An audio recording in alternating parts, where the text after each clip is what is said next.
तो दोस्तों, मैं रविकांत यादव अपने YouTube चैनल एकेडमिया पे आप सभी का तहे दिल से स्वागत करते हैं। और आज हम अपना टॉपिक स्टार्ट करने वाले हैं सिंगल फेज इंडक्शन मोटर। और इस मोटर को हम लोग जीरो से पढ़ा जाएगा, ऐसा पढ़ा जाएगा जो पहली बार भी पढ़ेगा उसको भी बढ़िया तरीके से समझ में आए, और जो ITI नहीं भी किया वो भी पढ़ेगा तो उसको भी समझ में आएगा। सबसे पहले बात किया जाता है जो चैप्टर का टॉपिक है, उस टॉपिक को ही डिस्कस करके उस सारे टॉपिकों को डिस्कस किया जाएगा, तब पढ़ा जाएगा। पहला है सिंगल फेज इंडक्शन मोटर। इसमें बात आती है कि सिंगल फेज किसे कहते हैं। सिंगल फेज का मतलब होता है एक फेज और एक न्यूट्रल के मध्य की जो वोल्टता होती है उसे हम कहते हैं सिंगल फेज। उसके बाद आता है इंडक्शन। इंडक्शन का मतलब होता है कि एक को सप्लाई दे दूसरे को सप्लाई नहीं देते हैं तब भी उसको सप्लाई आती है, इसको कहा जाता है इंडक्शन, प्रेरण। और मोटर माने कहा जाता है कि जो विद्युत ऊर्जा को यांत्रिक ऊर्जा में बदलता है उसे मोटर कहते हैं। अब बात आती है कि सिंगल फेज इंडक्शन मोटर किसे कहते हैं। ऐसा मोटर जो सिंगल फेज के सप्लाई पे कार्य करे और उसके रोटर को सप्लाई नहीं दिया जाए उसे सिंगल फेज इंडक्शन मोटर कहते हैं। यह मुख्य रूप से जो होता है तीन प्रकार का होता है। पहला जो आता है आप लोग का सिंगल फेज इंडक्शन मोटर। दूसरा जो आता है इसे कहते हैं सिंगल फेज सिंक्रोनस मोटर।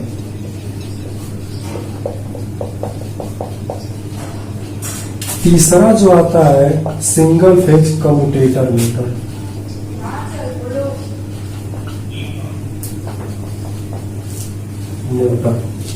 ठीक, इसके बाद देखते हैं कि सिंगल फेज इंडक्शन मोटर किसे कहते हैं, सिंगल फेज सिंक्रोनस मोटर किसे कहते हैं, सिंगल फेज कम्यूटेटर मोटर किसे कहते हैं।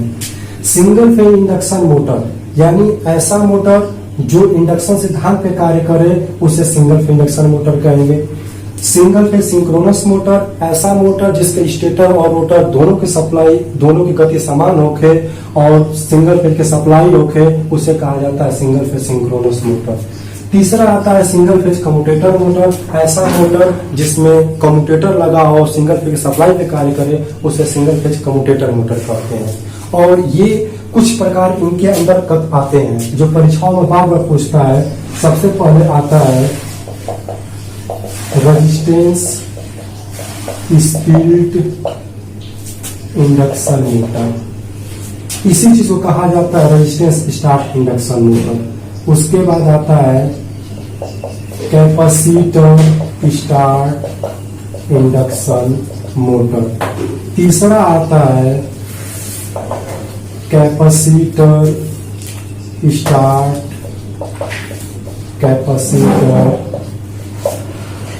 Run motor. उसके बाद आता है परमानेंट स्पीड कैपेसिटर मोटर। उसके बाद आता है सैडेड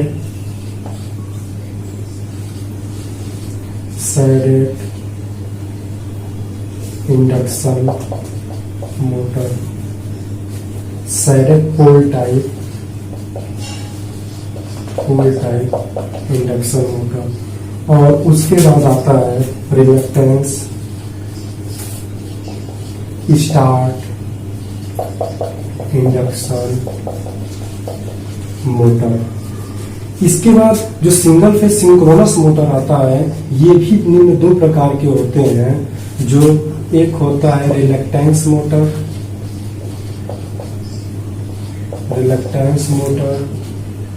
उसके बाद आता है हिस्टैरिसीस मोटर। ठीक, और कम्यूटेटर टाइप में भी दो प्रकार के होते हैं। एक होता है यूनिवर्सल मोटर,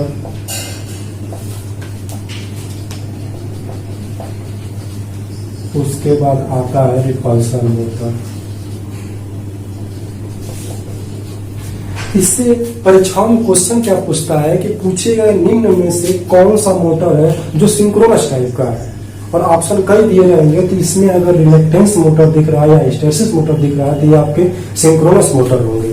और उसके बाद अगर खोल दिया जाए कि इन्वर्सन मोटर किस कैटेगरी में आता है, चाहे किस टाइप का होता है, तो वो कम्यूटेटर टाइप का है। कैपेसिटर स्टार्ट मोटर जो होता है वो किस कैटेगरी में आता है, तो वह आता है इंडक्शन टाइप मोटर में। ये सबसे पहले तीसरे TG2 वाले क्लासों में ये क्वेश्चन पूछे जाते हैं। ठीक, इसके बाद हम कुछ स्पेशल इंडक्शन मोटर के बारे में भी जानेंगे। सबको पढ़ना है, डिटेल 0 से लेके अपर लेवल तक जितना हो सके उतना पढ़ा जाएगा। सबसे पहले हम बात करेंगे कुछ इसमें स्पेशल मोटर जो होते हैं। Some special motor of single phase. ठीक, इसमें क्या होता है कि सबसे पहले आता है LIM, लीनियर इंडक्शन मोटर, जिसको कहा जाता है लीनियर इंडक्शन मोटर। उसके बाद आता है सर्वो मोटर। सर्वो मोटर भी जो होता है वह 2 प्रकार के होते हैं। एक DC सर्वो मोटर होता है और एक AC सर्वो मोटर होता है। और AC सर्वो मोटर भी 3 प्रकार के होते हैं, जैसे इसमें 2 फेज सर्वो मोटर, उसके बाद 3 फेज सर्वो मोटर, इसके बाद इसमें जो तीसरा आता है हमारा drag cup type induction motor. उसके बाद आता है PMDC motor, permanent magnet DC motor के बारे में पढ़ा जाएगा, वो भी सिंगल फेज की ही कैटेगरी में आता है।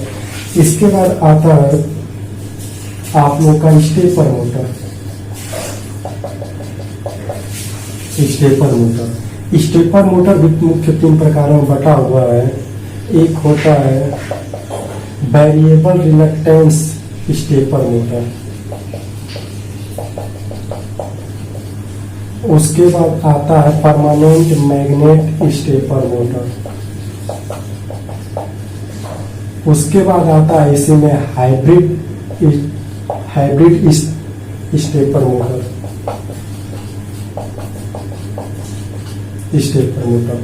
अब ये तो रहा प्रकार, और यहाँ से क्वेश्चन पूछ सकता है कि कौन सा आपके स्पेशल मोटर है, कौन से आपके सिंगल फेज मोटर है। ये यहाँ पे आप पता कर सकते हैं कि कौन सा किस कैटेगरी के अंतर्गत आते हैं।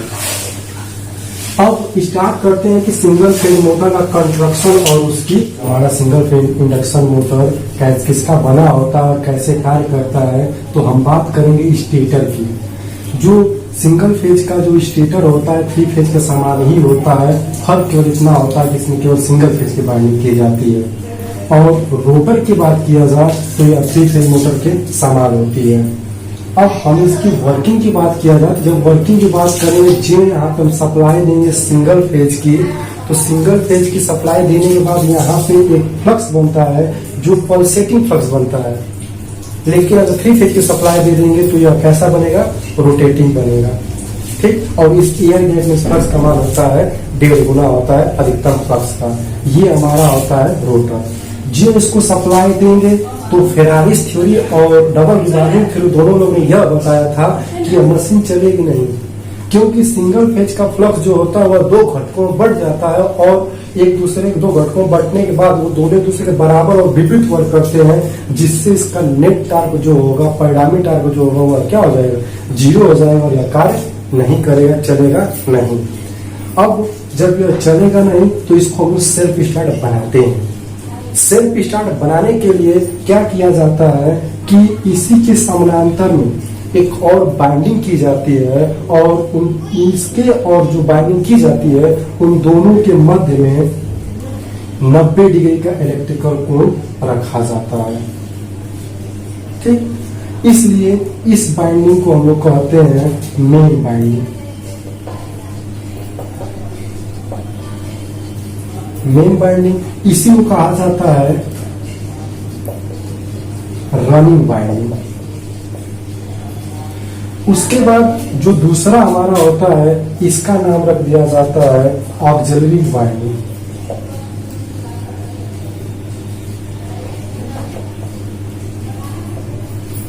ठीक, इसको हिंदी में कहा जाता है मुख्य कुंडलन और इसको कहा जाता है सहायक कुंडलन।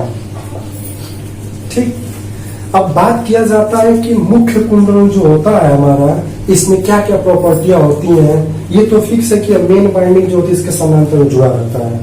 तो अब इसमें करते क्या है कि सबसे पहले यह मेन बाइंडिंग जो होता है वो मोटा होता है।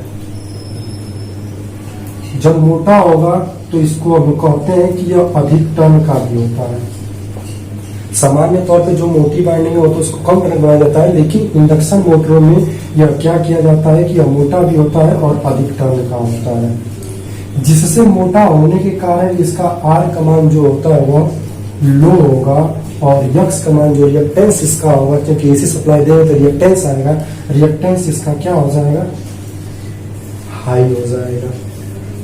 ठीक, इसके कारण इसमें जो चुंबक का मान बनेगा वह क्या होगा, चुंबक अधिक बनेगा।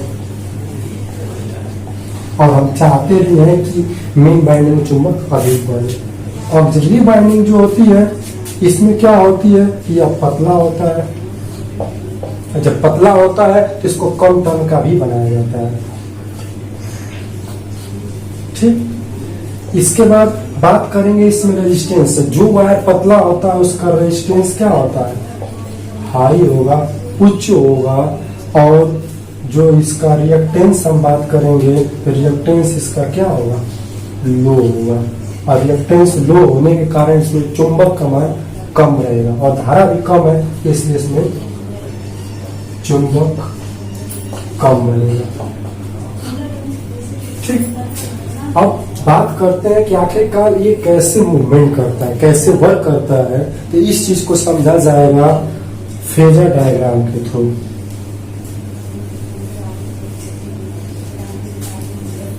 देखिए, फेजर डायग्राम के थ्रू समझने के लिए जानते हैं कि जब एसी सप्लाई देंगे तो इसमें आर भी होगा, एक्स भी होगा। तो इसको हम बना सकते हैं इस तरह। इसमें कहेंगे कि यह हमारा आरएम है, मुख्य वाइंडिंग का प्रतिरोध है, और यहाँ पे एक्सएम जो है यह मुख्य वाइंडिंग का रिएक्टेंस है।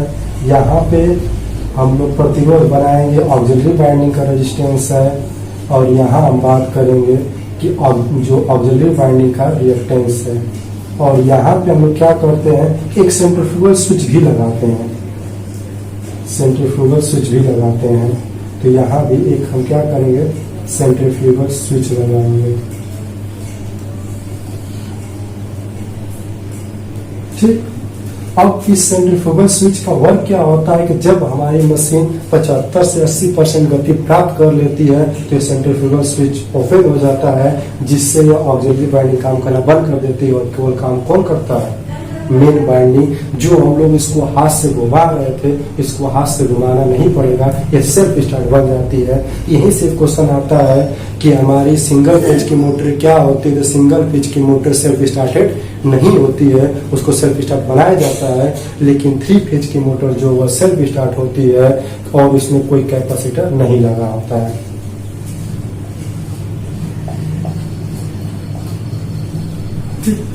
अब देखिए, जो यहाँ से हम इसको सिंगल फेज की हम सप्लाई देंगे, इस मशीन को सप्लाई देने के बाद यहाँ से धारा चलेगी सोर्स से, और यहाँ पे क्या हो जाएगा कि हमारा आईएन धारा आएगी और यहाँ पे हमारा क्या आ जाएगा, आईए आ जाएगा।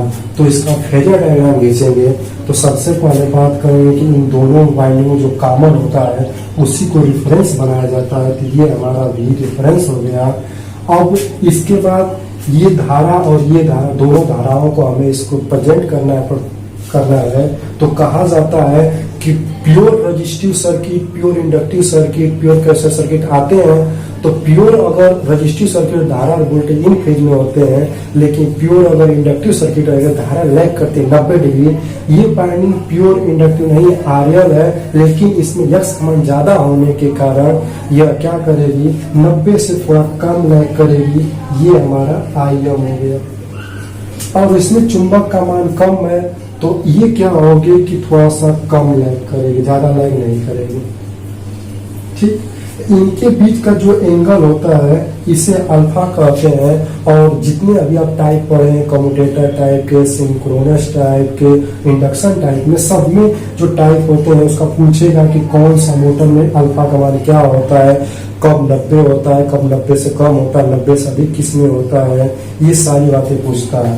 तो जब मोटर के प्रकार को पढ़ा जाएगा तो वहां पे देखा जाएगा कौन सा मोटर में कितना कितना वो लैग करता है। और यहाँ पे हमारा मान लीजिए रोटर है,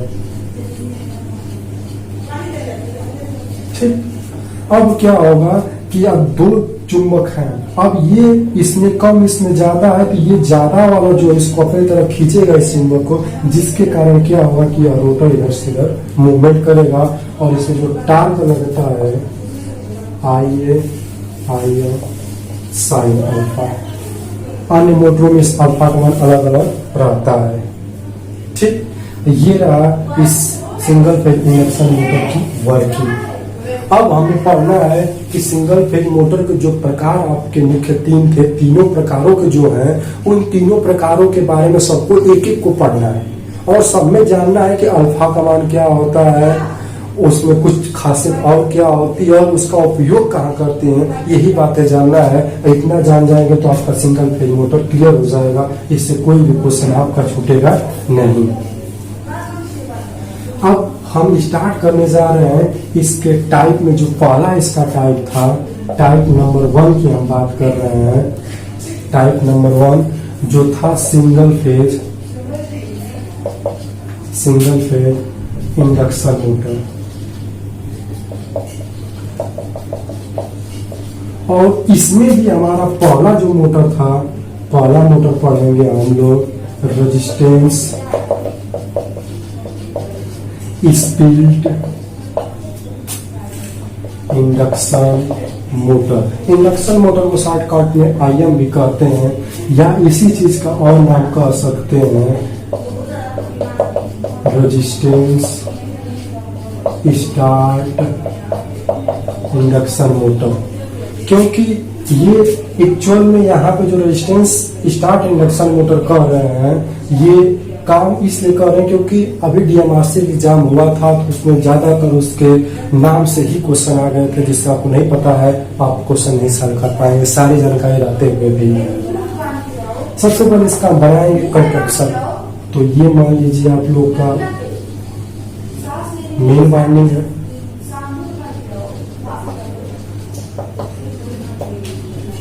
इसके बाद यहाँ पे ऑक्सिलरी वाइंडिंग है। ये ऑक्सिलरी वाइंडिंग करने का मतलब होता है फेज स्प्लिट कर दिए, फेजों को हम लोग बांट दिए हैं, दो फेजों में बांट दिए हैं, सिंगल फेज के फ्लक्स को दो फेजों में बांट दिए हैं। यहाँ पे मान रेजिस्टेंस लगा देंगे और यहाँ पे हमारा एक सेंट्रीफ्यूगल स्विच लग जाएगा जो 75 से 80% के पश्चात ही ओपन हो जाता है। और यहाँ पे हमारा ये एक रोटर है, यहां से हम सप्लाई देंगे इसको सिंगल फेज की। ये रहा कंस्ट्रक्शन। कंस्ट्रक्शन में यही रहेगा कि ये बाइंडिंग ये चीज है। कंस्ट्रक्शन के बाद अब इसको हम देखेंगे इसका फेजर डायग्राम जो इंपॉर्टेंट है।